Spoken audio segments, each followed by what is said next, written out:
তাক নিয়ে অনেক আশা ছিল, বড় চাকরি করবে, যেরকম ডিসি ম্যাজিস্ট্রেট হয় সেই রকম কিছু একটা হবে। আমরা গরিব মানুষ, আমাদের বাড়িতেও গাড়ি আসবে একদিন, সেটা স্বপ্ন আছিল। আমরা গরিব ভাই বোন, সবার দিকে দেখবে, শেষকালে মা বাবার একটা ভালো স্বপ্ন থাকবে বা নিশ্চিত ভবিষ্যৎ থাকবে, এটা ভাবছিলাম। সেই স্বপ্ন সব ধূলিসাৎ হয়ে গেল।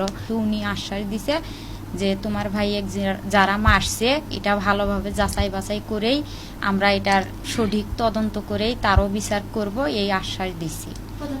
বলছে যে হ্যাঁ, প্রধানমন্ত্রী বলছে, আরো বলছে যে ছাত্র মারা যাওয়া মানে আমাদেরও ক্ষতি, দেশের ক্ষতি, আমরা নিজেদের ক্ষতি কি কারণে মানবো, এই সব কিছুই বলছে। আমার ওই ছেলেটা কোটা আন্দোলন না করলেও চাকরি হলে হয়, এইরকম মেধার ছেলেটা না। এদের নির্বন্ধন পরীক্ষা দিয়ে লিখিত পরীক্ষা একটা হয় নাই, লিখিত পরীক্ষা হয়েছে ভার্সিটির থেকে। ওটার রেজাল্ট বাড়ার সব হয়ে গেছে। এখন তো চাকরি ডিপার্টমেন্ট পাইলেও আর চাকরি করবার লোক আছে।